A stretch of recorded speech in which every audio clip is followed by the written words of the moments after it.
नमस्कार मंगेश सर. नमस्कार. रंगपंढरीमध्ये तुमचं मनापासून स्वागत. आणि आम्हाला खूप आनंद आहे की आज तुम्ही इथे आलायत आणि मराठी रंगभूमीच्या इतिहासात ज्या काही दिग्दर्शकांनी एक महत्त्वपूर्ण योगदान दिलंय त्याच्यात तुमचं खूप मोठं नाव आहे, महत्त्वाचं नाव आहे. आणि गेली अनेक वर्ष तुम्ही नाटक करताय फक्त. आणि खूप वेगवेगळ्या धाटणीची नाटकं करताय. म्हणजे अगदी तुमच्या सुरुवातीचं आधांतर सारखं असेल, आशी पाखरे, कबड्डी कबड्डी असेल, जादू तेरी नजर सारखं म्युझिकल, एका लग्नाची गोष्ट सारखं सुपरहिट असेल, आणि नंतर वैशाली कॉटेज सारखं एक वेगळंच डोक्याला काहीतरी गुंगून टाकणारं वेगळं नाटक असेल, आणि आत्ताची गोष्ट तशी गमतीची आहे, किंवा तुम्ही करताय ते कधी लवी भराने सारखी. इतका हा मोठा प्रवास आहे. मी म्हटलं तसं की वेगवेगळ्या जॉनरचे सगळे तुम्ही तपासून पाहिलेत, आपल्या ॲबिलिटीज या सगळ्या प्रत्येक नाटकामध्ये. हा सगळा प्रवास आम्हाला तुमच्याकडनं आज ऐकायचा आहे. तांत्रिक प्रश्नांकडे मी येणार आहे, पण त्यात पूर्वी सुरुवात मला थोडीशी ऐकायला आवडेल की हे नाटकाचं वेड लागण्यामागचं कारण आणि ही सगळी काय घटना काय घडल्या होत्या. की फार वर्षापूर्वीची गोष्ट आहे. म्हणजे मी 4वी-5वीत असेन. मी DN नगरला राहत होतो आणि तिथे फार मोठी कॉलनी होती आणि त्यांनी कुठल्या तरी कामासाठी मदत म्हणून एक मोठा नाट्य महोत्सव करायचं ठरवलं होतं. आणि आई माझी त्यात पुढाकार होता तिचा ते आयोजन करण्यामागे. आणि मला काही फार कळत नव्हतं तेव्हा. तर तो महोत्सव, आता आईच कार्यकर्ती असल्यामुळे मी लुडबुड करत असे, म्हणजे पुढे पुढे आईबरोबर. तर आईने मला सांगितलं होतं की बघ, तू इथे हे मेकअप रूम आहे की नाही, तर तिथे ॲक्टर्स असतील, त्यांना पाणी लागलं, चहा किंवा काय लागलं तर त्यांच्याकडे तू लक्ष ठेवायचंस. म्हटलं ओके. आणि मी ते करत होतो इमानेत. बरं नाटकं जबरदस्त होती. म्हणजे इथे उशाळा मृत्यू, लग्नाची बेडी, गीताघाती ज्ञानेश्वर, वेगवेगळ्या पद्धतीची नाटकं होती. मी ती सगळी नाटकं सर्व कलावंत, डॉक्टर काशीनाथ घाणेकरांपासून, बालचंद्र पेंढारकरांपासून, रमेश देव, सीमा, पद्मा चव्हाण, ही सगळी कॅरेक्टर्स तिथे यायची. आणि मला काय वाटायचं की ते एकमेकांशी बोलताना मेकअप रूममध्ये त्यांना मी असं बघायचो. नंतर जेव्हा मी त्यांचं नाटक बघायचो बाहेर येऊन, तेव्हा 30 माणसं मला असं वाटायची, अरे हा किती वेगळं आहे, हां असं नव्हतं मगाशी तिथे, असं वेगळं दिसत आहेत, अरे हां यांचे ओके, असं मला जाणवायला लागलं. त्या संपूर्ण एक 8-10 दिवसांचा तो महोत्सव होता. त्या 8-10 दिवसामध्ये हा खेळ मला आहे ना खूप आवडायला लागला. ही आहे ना माझी नाटकाची पहिली ओळख होती. तोच महोत्सव चालू असताना एक गंमत घडली. ते ओपन एअरला असल्यामुळे ना तिथे धूळ खूप होत होती आणि त्यामुळे मला आहे ना सर्दी आणि खोकला आणि हे झालं. तर नटसम्राट नाटक होतं शेवटचं आणि आई म्हणाली तू यायचं नाहीस, तुला बरं नाही आहे आणि ती धुळीमुळे तुला त्रास झाला आहे, ॲलर्जी झाली, तर तू घरीच राहायचं. माझा जीव खाली, नटसम्राट नाटक आहे आणि आपल्याला बघता येत नाही आहे. आणि माझ्या वडिलांनी सांगितलं नाही जायचंच. पण तो साऊंड आहे ना चालू होता, तो आहे ना माझ्या कानावर येत होता. नाटक चालू झालं, तिसरी बेल झाली, म्युझिक सुरू झालं आणि आहे ना मी तिथे बसून आहे ना मी ते इमॅजिन करत होतो. आता पडदा बाजूला झाला असेल, मग आता हे बोलतात ते आले असतील, मग ते असं, आणि ते ऐकत आहे ना मी माझ्या डोक्यात एक नाटक फॉर्म करत होतो की असं बघत, असं दिसत असेल, असं होत असेल.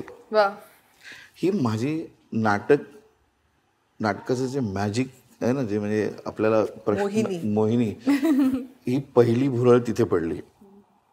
त्याच्यानंतर आमच्याकडे गणेशोत्सवात नाटकं, स्थानिक कार्यक्रम एक दिवस असायचा.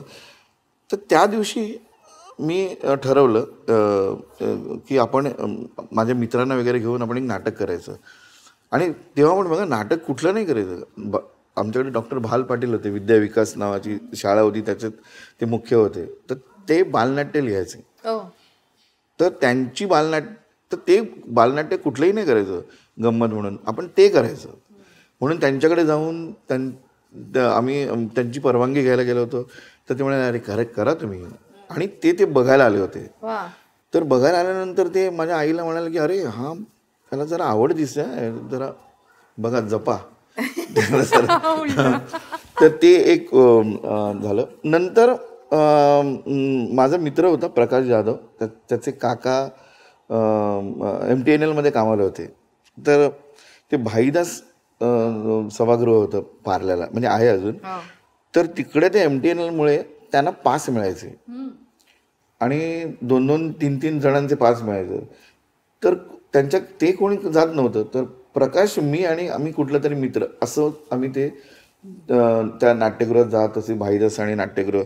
त्यामुळे माझ्या आधीच्या जनरेशनची एकूण एक नाटकं, म्हणजे डॉक्टर घाणेकरांची एकूण एक नाटकं, डॉक्टर लागूंची एकूण एक नाटकं, तेव्हाची जी काही दिग्गज होती, विजया मेहतांची सर्व नाटकं, तू नाव घे नाटकांचं. त्या नाटकांच्या कंपनीपासून, लेखकांपासून, दिग्दर्शकांपासून, निर्मात्यांपासून, नेपथ्यकारापासून सगळं मला अजूनही तोंडपाठ आहे. म्हणजे तू नाटकाचं फक्त नाव सांग. मवाली नावाचं नाटक, ते लेखक कोण होते? दत्ता केशव. मी आत्ता सांगेन. वेलकम थिएटर्स, पांडुरंग धुरतेचे निर्माते होते. तर ते एक वेड होतं, त्याची एक वेड आणि तसं एक काय माहित नाही. आणि मग काय झालं, अशी मग वेडसर माणसं एकत्र येतात ना मग हळूहळू. तर ते कसं ते ग्रुप वाढतो, तसा ग्रुप वाढला आणि आम्ही एकांकिका करायला लागलो. पण मला असं जाणवायला लागलं, माझ्या एका मित्राने सांगितलं की मंगेश, हे काही इतर हौशी मुलांबरोबर तू हा वेळ वाया घालवतोयस, तू ग्रुप तयार करतोयस, पण यातून काही फार मोठं होणार नाही, तर कुठल्या तरी संस्थेत जा. म्हणून मग मी निनाद नावाची संस्था होती, हौशी संस्था होती, त्या संस्थेमध्ये मी दाखल झालो एका मित्राच्या ओळखीवरती. त्या दिवशी मी असं निनाद, म्हणजे ते विजयदीप नावाची, ती बॉम्बे पोर्टर्सची सगळी मंडळी त्यात काम करायची. दिवसभर ऑफिस करायचे आणि संध्याकाळी त्या कॅन्टीनमध्ये सगळी टेबल बाजूला सरून नाटक करायचे. तर तिथे निनादची लोक एकत्र यायची. तर मी पहिल्या दिवशी गेलो, तर पहिल्या दिवशी ते एक रिडिंग चालू होतं एका नाटकाचं, कार्य सिद्धीस निर्णयास श्री असमर्थ आहे या नावाची एकांकिका होती आणि ती जयंत पवारांनी लिहिली होती. त्या दिवशी ओळख करून दिली, हे जयंत पवार अमकं तमकं. आणि इमिजिएटली त्याच दिवशी, ज्या दिवशी गेलो त्याच दिवशी दिग्दर्शक होते विजय मोंडकर, ते मला म्हणाले की तू काम करशील याच्यात? तर मला आधी असं वाटलं की एखाद्या संस्थेत जायचं म्हणजे आधी बॅकस्टेज वगैरे करायचं, मग 1 वर्षानंतर आपल्याला भूमिका मिळणार, ती आधी बाजूची, मग हे तर मला मुख्य भूमिका द्यायला. आणि मी हो म्हटलं आणि ती एकांकिका मी केली. आणि छबिलदासला त्याचा प्रयोग झाला आणि समीक्षण आलं त्याचं, पद्माकर कुलकर्णी समीक्षक होते. आणि त्या समीक्षणामध्ये माझ्या नावाची एक ओळ होती की यांनी चांगले काम केले. तर ते मी आईला दाखवलं वगैरे वगैरे. त्यामुळे घरात सुद्धा आहे ना, म्हणजे आईला खूप वाटायचं की मंगेशला ही आवड आहे तर त्यांनी करायला पाहिजे. तर घरात सुद्धा एक वातावरण झालं की अरे मंगेश काहीतरी नाटकात करतोय. आणि मग मला खूप सपोर्ट करायला लागले. आणि निनादमध्ये तू जा चांगली. आणि मग निनादची मंडळी घरी यायची, विजय मोंडकर किंवा हे, ते अपडेट करायचे की आम्ही असं करतोय, मग आम्ही स्टेट कॉम्पिटिशन करतोय, मग त्याला पाठवा. कारण मी अंधेरीला राहायचो, तर व्हीटीला आमची रिहर्सल व्हायची. तर त्यामुळे त्यांना ते सांगायचे की तुम्ही त्याला पाठवा. आणि मग निनाद या संस्थेशी मी अशा पद्धतीने कनेक्ट झालो. आणि एक हौशीचा जो काळ होता एक्सपेरिमेंटल नाटकाचा, तो मी निनाद या संस्थेबरोबर मी सुरू केला. मग निनादमध्ये खूप एकांकिका केल्या, दरवेशी, गुण्या गोविंदाने वगैरे खूप गाजलेल्या एकांकिका केल्या. नंतर एका वर्षी आमच्या आधीची जनरेशन होती, तर ते सगळ्यांनी असं म्हटलं की आता यावर्षी कोण स्टेट कॉम्पिटिशनला नाटक करणार, लेखक कोण आहे, दिग्दर्शक कोण आहे. तर जयन म्हणाला की माझ्याकडे एक थीम आहे, मला एक नाटक करायचं त्याच्यावरती, पण दिग्दर्शन कोण करणार. तर मी लगेच बोट वर गेलं, तर सगळ्यांनी माझ्याकडे बघितलं, तू का, तू एकांकिका दिग्दर्शित केलीस का आधी? म्हटलं नाही, पण मला असं वाटतंय की मला नाटक दिग्दर्शित करायचं आहे, करशील? म्हटलं हो ठीक आहे. मग जयंत तू आणि तुम्ही दोघं तुम्ही बघा आता काय. आणि मग त्या वर्षी जयंत पवार बरोबर वंश नावाचं नाटक आम्ही करायचं ठरवलं. गर्भजल परीक्षा, आणखीन मुलगी झालं तर ते अबॉर्शन वगैरे वगैरे, असा तो एक कौटुंबिक असं एक समस्या प्रधान नाटक होतं ते. आणि मला पण तो प्लॉट आवडला आणि असं वाटलं की अरे छान छान, आपण मस्त हे करूया. स्टेट कॉम्पिटिशनला एंट्री दिली वगैरे, रिहर्सल मी, किनी प्रभाकर, असं कास्ट पण मस्त होतं आणि आम्ही त्याची रिहर्सल केली आणि नाटक झालं झालं झालं प्राथमिक फेरीत झालं. प्राथमिक फेरीत ते पहिलं आलं. म्हणलं काहीतरी आपण बरं केलेलं आहे, प्राथमिक फेरीत पहिलं आलं. मग आम्ही अंतिम फेरीत करण्यासाठी आम्ही परत कंबर कसली की आता असं करायचं वगैरे, खूप तयारी केली. बिलीव्ह करणार नाही, मग तेव्हा थिएटर अकॅडमी वगैरे मोठमोठ्या संस्था होता.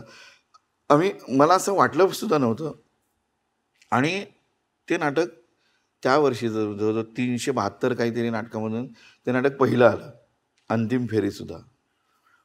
अंतिम फेरीत पहिल्यानंतर मला एक त्याचा फार मोठा उपयोग काय झाला असेल, म्हणजे मी त्याकडे कसं बघतो, नाटक म्हणून नाही, ते वेगळं मी बोलेन. पण स्टेट अवॉर्ड मिळाल्यानंतर माझ्या घरातून मला पूर्णपणे मोकळीक मिळाली की हा जे काय करतोय ते काहीतरी आहे. म्हणजे म्हणजे शासनाचा जर पुरस्कार मिळत असेल तर आपण त्याला विरोध करता कामा नये. कारण तेव्हा जवळजवळ कॉलेज वगैरे संपून आता हा मंगेश काहीतरी आता मध्यमवर्गीय घराच्या ज्या अपेक्षा असतात त्या आता काहीतरी जॉब करेल, बँकेत लागेल आणि काय पुढे त्याचं लग्न होईल आणि छान असं व्यवस्थित होईल. पण आमच्या डोक्यात सगळं दारिद्र्य असल्यामुळे पण त्याच्यानंतर मला घरातून कधीच नाटक ह्या विषयामुळे कधी अडथळा निर्माण नाही झाला. अशा रीतीने वंश नावाच्या नाटकाचा मला हा एक फायदा झाला. पण वंश नाटक पहिलं आल्यानंतर कमलाकर नाडकर्णीने त्या वंशवरती समीक्षा लिहिली होती की हे नाटक जर पहिलं आलं असेल आणि याच्यातले संबंधित लोक जर आनंद व्यक्त करत असतील तर ते नर्मदेचे गोटे आहेत असे समजावेत. तर जयंतला म्हणलं, जयंत काय आहे, पहिलं आलं रे आपलं नाटक आणि असं काय लिहितं, याला काय अर्थ आहे? तर जयंत म्हणाला, तू शांत राहा, ते बरोबर बोलतोय. म्हटलं असं काय बोलतोय, पहिलं आलं नाटक बॉस आणि पूर्ण महाराष्ट्रातून काहीतरी असेल. मग हळूहळू हळूहळू आमच्या चर्चा गप्पा व्हायला लागल्या. मग जयंतनी समजावून सांगितलं की मला जे नाटक करायचं आहे ना ते असं नाही आहे, हे मला असे समस्या प्रधान वगैरे वगैरे असं मला असं करायचं नाही आहे, मला वेगळं नाटक करायचं आहे. म्हटलं वेगळं नाटक म्हणजे काय, नाटक असतं ना. तर तो म्हणाला की थांब, आपण काहीतरी असं नंतर बोलू या विषयावरती. तर मला वाटायचं की काय बोलतोय हा.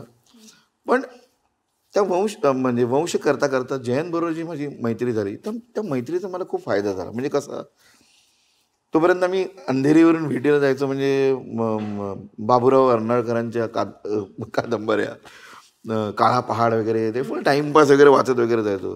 जयंतकडे काहीतरी जसं भाऊ पाध्ये, G.A. कुलकर्णी, भालचंद्र नेमाडे, काहीतरी भलतंच काहीतरी. तर मग आम्ही जयंतला म्हणतो, जयंत मला एक वाचायला दे ना पुस्तक. तर त्याने भाऊ पाध्येचं पुस्तक इथं वाचायला दिलं.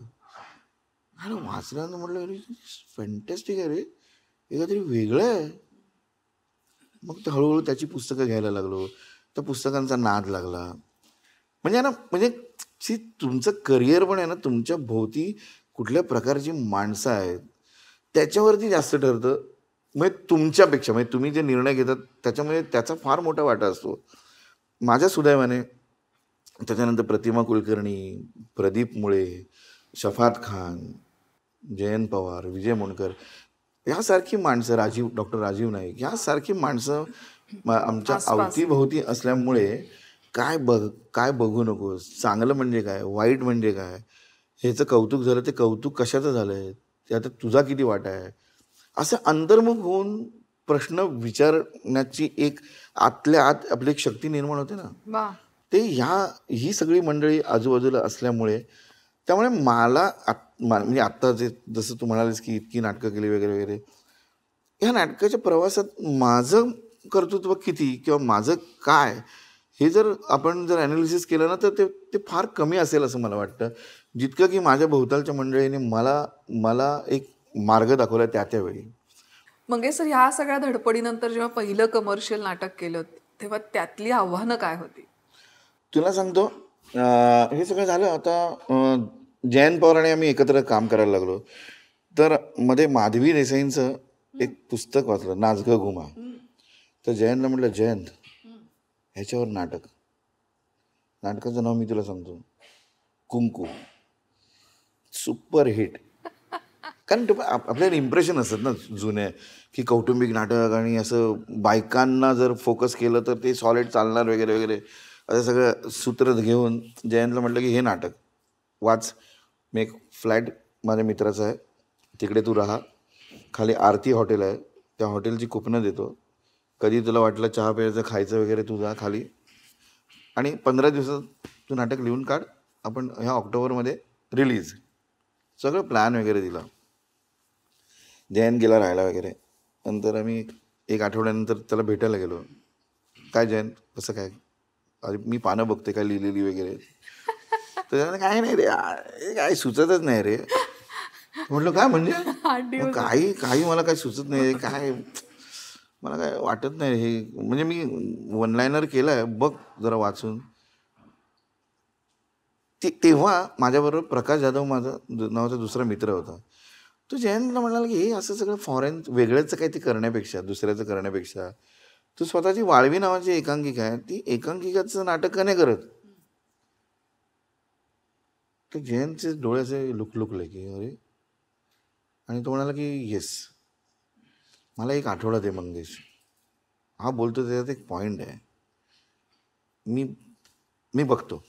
आणि जयंतनी एक आठवड्यानंतर त्या नाटकाचं एक वन लायनर तयार केला. आणि तो एवढा अप्रतिम होता की आम्हाला त्याच्यामध्ये सॉलिड नाटक आणि हे दिसत होतं. ते नाटक म्हणजे अधांतर. हां, त्या वाळवीमध्ये एक बाप होता. हेच मंजू होती, मोहन होतं, आई होती, पण बाप होता. याच्यात अधांतरमध्ये अधांतरमध्ये बाप नाही. तर त्याच्यात असं सगळ्या प्रोसेसमध्ये असं झालं की आपण बाप नको ठेवूया, आपण काय करूया, मंजूचं लग्न करूया. म्हणजे एक जावई येईल, तो जावई आहे पण युनियनमध्ये कामाला आहे असं आपण हे करूया. म्हणजे युनियनचं पॉलिटिक्स आतमध्ये येईल, नाटकात येईल वगैरे असं. त्यामुळे अधांतरची जी पात्रं आहेत ना, जयंतबरोबर बसून इतक्या ड्राफ्ट केल्यामुळे ते अधांतरचे पात्र आम्हाला त्यांचं जगणं पण माहिती आहे. म्हणजे आधी ह्याचे वडील कसे होते तेही आम्हाला माहिती आहे. मग म्हणतो मंजूचं लग्न कसं झालं तेही आम्हाला माहिती आहे. मंजूचा नवरा आम्हीच निवडला, तो युनियन लीडर. त्यामुळे त्या अधांतरची सगळी पात्रं आहेत ना, भावनिकदृष्ट्या ना, म्हणजे ती आमची पात्रं होती. आम्ही त्यांना हाडीमाशी सगळं ओळखत होतो. आणि ते एक सिद्ध झालं स्क्रिप्ट की अधांतर नावाचं आपण नाटक करायचं. आणि आम्ही माझा अगदी जवळचा मित्र सुधीर भट याच्याकडे आम्ही ते वाचायला दिलं. आम्ही त्याच्याकडे वाचलं आणि ते ऐकल्यानंतर तो म्हणाला, नाही रे, ही चाळीतली वगैरे नाटकं आहे ना विनोदी लागतात, हे चाळीत असं गंभीर वगैरे नाही चालत. बघ ना संभूषणच्या चाळीत बघ, त्यामुळे सिरियस नाटक मी नाही करणार वगैरे. पण माझ्याकडे एक सॉलिड स्क्रिप्ट आहे. श्रीरंग गोडबोलेने लिहिलं आहे, एका लग्नाची गोष्ट. प्रशांत दामले, कविता लाड, अरुण नलावडे, आणखीन अजून एक नाव घेतलं होतं. ही म्हणजे सुपर हिट. हे काय कुठे करत बसतो तू वगैरे, अधांतर वगैरे. मी विचार केला की यार हे मला सगळं मान्य, मी स्क्रिप्टही वाचलं वगैरे. पण मला असं वाटलं की मी सुधीरला म्हटलं की सुधीर थांब, मी आधी आहे ना अधांतर करतो, मला ते करावं असं वाटतंय. का ह्याचं लॉजिक मला नाही तुला देता येणार. ते व्यावसायिकदृष्ट्या चालेल का, नाही चालणार. त्याचं काय होणार मला काही माहिती नाही. हे हमखास चालेल. प्रशांत दामले, कविता लाड, म्हणजे तेव्हाचं 4 दिवस प्रेमाचं वगैरे गाजलेलं नाटक. अरुण नलावडे भेटलं तर काय प्रश्नच नाही. पण मला माझं इन्स्टिंक्ट असं सांगत होतं की हे इतक्यात नको करू, हे करा ते. कारण मला असं वाटत होतं की त्या लेखनाच्या काळामध्ये आम्ही एवढं त्या कॅरेक्टर्स बरोबर एवढे दृढ नातं झालं होतं ना, की यांना मोकळं करायला पाहिजे असं वाटत होतं सतत. यांना बाहेर काढलं पाहिजे, हे असे ते आत राहून उपयोगाचं नाही आहे. आणि आम्ही निर्मात्यांच्या शोधात होतो. आणि वामन केंद्रेनी आम्हाला आता ज्यांनी अदांतर प्रोड्यूस केलं, राऊत म्हणून, चित्रलेखा नावाची संस्था, त्या प्रोड्युसरना सांगितलं की हे नाटक कर, हे चांगलं नाटक आहे. आणि आम्हाला सांगितलं निर्माता चांगला आहे, तो अशा वेगळ्या प्रकारच्या नाटकांसाठी तो उभा राहील. तर प्रोड्युसरला ते नाटक आवडलं. आणखीन तेव्हा संजय नार्वेकर, भरत जाधव यांना वाचून दाखवल्यावर त्याने एका मिनिटात, फक्त भरतचा प्रॉब्लेम असा होता की त्याच्यात त्याला डायलॉग्स नाही आहेत. तो फक्त कॉटवर उलटा झोपलाय, सरळ होतो, पालथा पडलाय, उशी घेऊन बसलाय, असंच फक्त कंसात होतं. तर भरतने मला विचारलं, मी करू ना? तर मला काही डायलॉग नाही. हो बरं, एवढंच आहे. मी म्हटलं तू कर. तू त्याची लेंथ किंवा त्याचे डायलॉग बघू नकोस. ते कॅरेक्टर काय आहे ते मी तुला सांगतो समजावून, मग तू ते कसं करायचं ते मी तुला सांगतो, माझ्यावर विश्वास ठेवतो. आणि ज्योतिताई मात्र आम्ही फिक्स झाले होते आधीच, ज्योती सुभाष, आणि त्याने अप्रतिम भूमिका केली. ते नाटक जेव्हा आलं, त्या नाटकात सर्व समीक्षकांनी, नंतर टीकाकारांनी, नंतर सो कॉल्ड सेलिब्रिटीज असतात, त्या सगळ्यांनी इतकी वाहवा केली. आणि त्याच्यामुळे जयंत पवार आणि मला एक व्यावसायिक नाटकामध्ये एक ओळख, एक चेहरा मिळतो ना, रेकग्निशन. रेकग्निशन मिळालं की एक गंभीर प्रकारचं नाटक, सिरियस नाटक, अतिशय आशयघन नाटक. मला असं आठवतंय की अमोल पालेकरांनी आम्हाला घरी चिरेबंदीमध्ये जेवायला बोलवलं आणि त्याने असं म्हटलं की मंगेश, मी रवींद्र नाट्य मंदिरमधून असा मुंबईकडे नेहमी जातो, पण त्या रस्त्याच्या पलीकडे एवढं दाहक वास्तव असेल हे मला अजिबात माहिती नव्हतं. याची मला तुम्ही हे जे दाखवलं ते खरंच खूपच क्रेडिटेबल आहे. आणि तुम्ही तुमच्याकडून पुढच्या काय काम कराल याच्याबद्दल आम्हाला उत्सुकता आहे. अमोल पालेकरांसारखं व्यक्ती, आणि अमोल पालेकर सगळ्यांनी, समीक्षकांनी सुद्धा खूप कौतुक केलं. आणि त्याच्यामुळे एक असं बरं वाटलं की आपली एक पायरी आपण चढलो व्यावसायिक रंगभूमीवर, पण एक छान चांगलं नाटक. का आता का दरवेळी तुझं असं असतं? ग बस, आणते चहा. काय नको आता मला चहा. उगाच नखरे करू नको, देते तो घे. पाठवलास ना तरी हात लावणार नाही. विठ्ठला बघ रे, कसं चळवारीपणा करतात रे कार्टी. जाऊ दे ना, तुझं काय एवढं अडलंय? नको म्हणतो तो नको. नाहीतरी चहा पिऊन करणार काय? तिकडे सावर्डेकरणीच्या बाकड्यावर जाऊन बसणार दिवसभर. ए आधी आपल्या पायाखाली काय जळते ते बघ. आपल्या नवऱ्याला बोल. मोहन बास. मिलच्या गेटवर असतो ना पत्ते कुठं, त्याला बोल. तोंड सांभाळून बोला मोहन. मिलला टाळं लागलंय म्हणून उपोषण चालू आहे त्यांचं. उपोषण म्हणजे जुगार खेळायची बेस्ट सोय. आणि काय ग, पैसे कुठून आणतात? आई आई बघ ना. गोबा, तुला घाणीत दगड टाकायला सांगितला कोणी? ती घाण आहे माहित नाही. चला आत ये, पीठ घे मळायला. सगळ्यांना मीच दिसते. अधांतर नंतर मग एका लग्नाची गोष्ट केलं सुधीर बरोबर ठरल्याप्रमाणे, आणि त्याचे पुढे अनेक प्रयोग झाले. सुधीरचं म्हणणं खरं ठरलं. आणि त्याच्यानंतर मग व्यावसायिक नाटकांचं हे झालं. आता मला असं विचारायचं आहे की अधांतर, एका लग्नाची गोष्ट, नंतर प्रवास तुमचा जो सुरू झाला, तुम्ही सतत म्हणताय तसं की सातत्याने तुम्ही नाटक करत आहात. अनेक नाटकं दिग्दर्शित केली आहेत आणि त्यात गुजराती नाटकंही आहेत. या सगळ्या प्रवासात दिग्दर्शक म्हणून तुमची जी प्रक्रिया आहे किंवा प्रोसेस आहे किंवा वैचारिक बैठक किंवा धारणा आहेत, याच्याविषयी आम्हाला थोडं ऐकायचं आहे. सुरुवात करताना संहितेची निवड या विषयावर मला तुमच्याकडनं थोडं ऐकायला आवडेल की तुमचे काय निकष असतात संहिता निवडताना, किंवा काय प्रकारची नाटकं तुम्हाला बोलावतात? मला ज्या क्षणी लेखक वाचून दाखवतो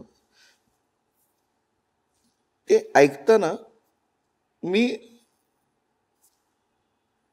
त्याच्या व्यक्तिरेखांमध्ये, म्हणजे मी गोष्टीमध्ये नाही म्हणत, गोष्ट मला तेवढी काही मला महत्त्वाची वाटत नाही. गोष्ट असतेच प्रत्येक नाटकाला. त्या व्यक्तिरेखा कशा आहेत त्यांचं स्खलन होतंय का, की त्यांचं उन्नयन होतंय,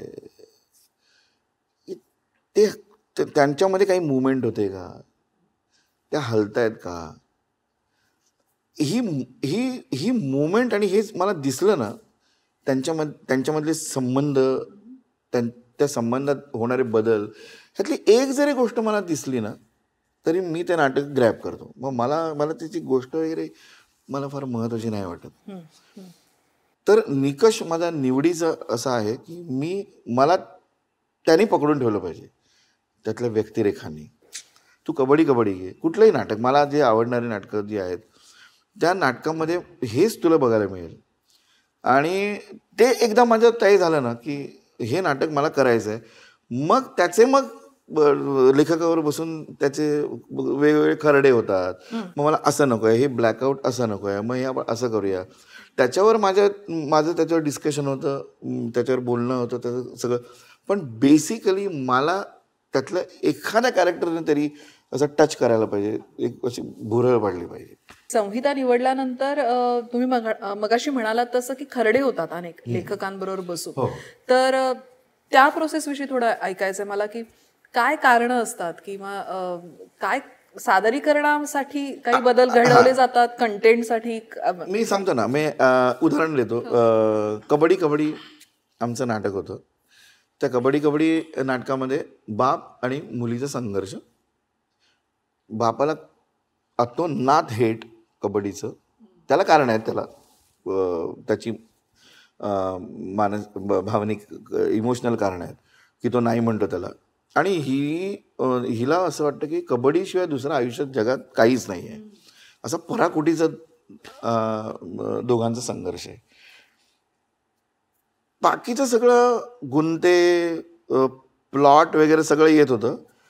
पण आहे ना, कबड्डी हा खेळ, बरं हा खेळ, तू काय फिल्म करत नाही आहेस की तू एक्सटिरियरला गेलीस आणि ते फिल्म केलं. हा कबड्डी खेळ कसा काय मी घरी कसं येईल.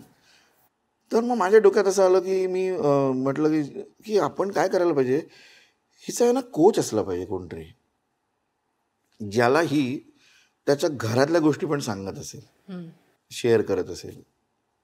कारण कोच जो असतो ना, तो नुसतंच शिकवत नसतो, नुसतंच त्याने करत नसतो, तर तिचे प्रॉब्लेम्स काय आहेत हे पण तो जाणून घेत असतो. म्हणजे तिची मानसिकता तयार करण्यासाठी हिच्या भोवताली काय चाललंय सध्या. समजा ती खूप प्रॉब्लेममध्ये असेल तर त्यात काही सपोर्ट करता येईल का आपल्याला, भावनिकदृष्ट्या आपण बाहेर काढता येईल का, जेणेकरून हा खेळ चांगला होईल. म्हणजे तो इमोशनली तसा त्यांच्याबरोबर खेळाडूंबरोबर कनेक्टेड असतो. तर म्हटलं कोच आला पाहिजे. तर कोच आल्यानंतर आपोआप मग तो आला, त्याचे फोन कॉल झाले. मग त्यांचे डायलॉग्स जे सुरू होत होते, म्हणजे ती जेव्हा फोन आला की म्हणायची हां वंदे मातरम, कारण यांच्या टीमचं नाव वंदे मातरम असायचं. आणि मग तिकडचं पॉलिटिक्स, खेळातलं पॉलिटिक्स त्या कोचमधून आलं. आणि मग एक सिक्वेन्स असा होतो की वडील तिला म्हणजे सांगतात की तू कबड्डी खेळलीस तर तुला मी घराबाहेर काढेन असं म्हणतात आणि ते निघून जातात. एक सेकंदानंतर ही हाफ पॅन्ट आणि घालून ती बाहेर येते आणि कबड्डी खेळते आणि एक लाईन असते, त्या लाईनला टच करते आणि मी ब्लॅकआउट केला होता. आता हे जे मला हवं होतं ना, हे मी त्या लेखकाला सांगण्याचा प्रयत्न करत होतो. ज्या नाटकामध्ये कोच हे पात्रच नव्हतं, हे नव्हतंच. आता हे काय झालं, जितेंद्र पाटील माझ्याबरोबर होता म्हणून मी त्याला सांगू शकत होतो. अशीच एक गोष्ट कानेटकरांच्या नाटकात मी केली. म्हणजे बेईमान नावाचं नाटक, त्यात बचुली नावाचं कॅरेक्टर.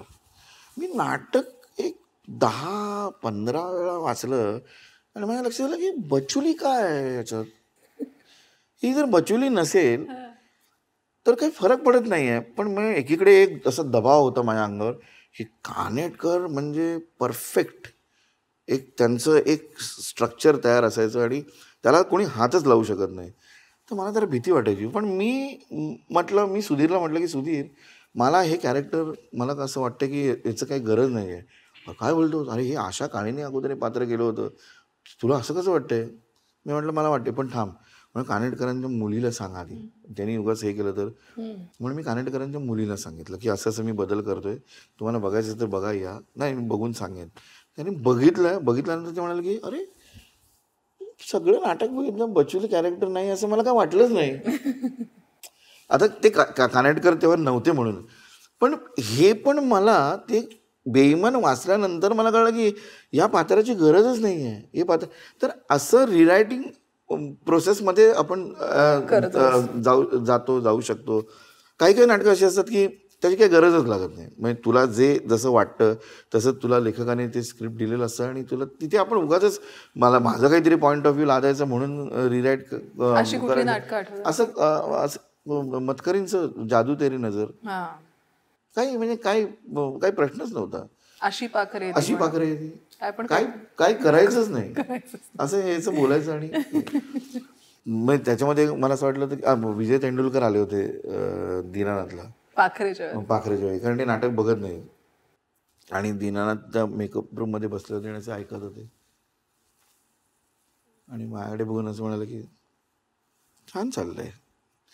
तर मला इतका आनंद झाला होता तुला सांगतो. म्हणजे मी जवळजवळ वेडा व्हायचा बाकी होतो.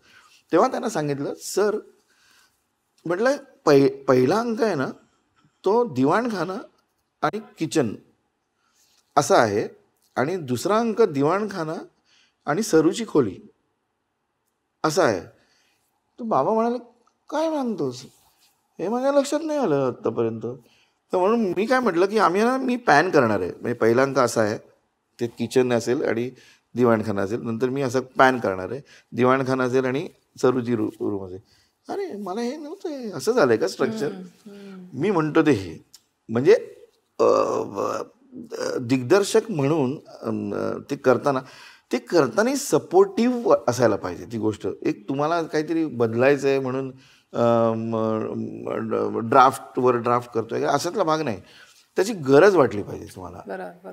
आता संहिता फायनल झाल्यापासून ते पहिल्या प्रयोगापर्यंत दिग्दर्शक म्हणून नाटक उभं करण्याचे तुमचे काय टप्पे ढोबळमानाने सांगा आता, कारण आपल्याला हळूहळू मग ते एक एक टप्पा घेत त्याच्या डिटेल्स मध्ये जायचंय. तो ढोबळमानाने काय. संहिता वाचन, त्याच्यानंतर मला तो सेट दिसायला लागतो हळूहळू. म्हणजे कसं घडेल काय घडेल.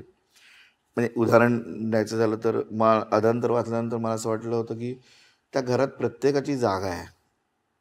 म्हणजे ना म्हणजे मोहन जो आहे म्हणजे भरत जाधव तो कॉटवर असेल, बाबा इंटेलेक्च्युअल आहे, त्याच्या लेफ्टला एक कपाट असेल, त्या कपाटात त्याची खूप पुस्तकं असतील आणि त्याचं टेबल असेल, त्या टेबलवर बसून ते वाचत असेल वगैरे आणि तो एका बाजूला आहे. म्हणजे नाटकात असं आहे की तो इंटेलेक्च्युअल आहे, तो सगळं आहे, पण घरासाठी त्याचं काही कॉन्ट्रीब्युशन नाही, त्यामुळे ते एका कोपऱ्यात तो आहे. नंतर आई किचनमध्ये देव्हाऱ्याच्या खाली तिची पोझिशन आहे. ही येते मुलगी येते घरात, लग्न झालेलं आहे तरीही ती आता राहायला आलेली काही दिवस.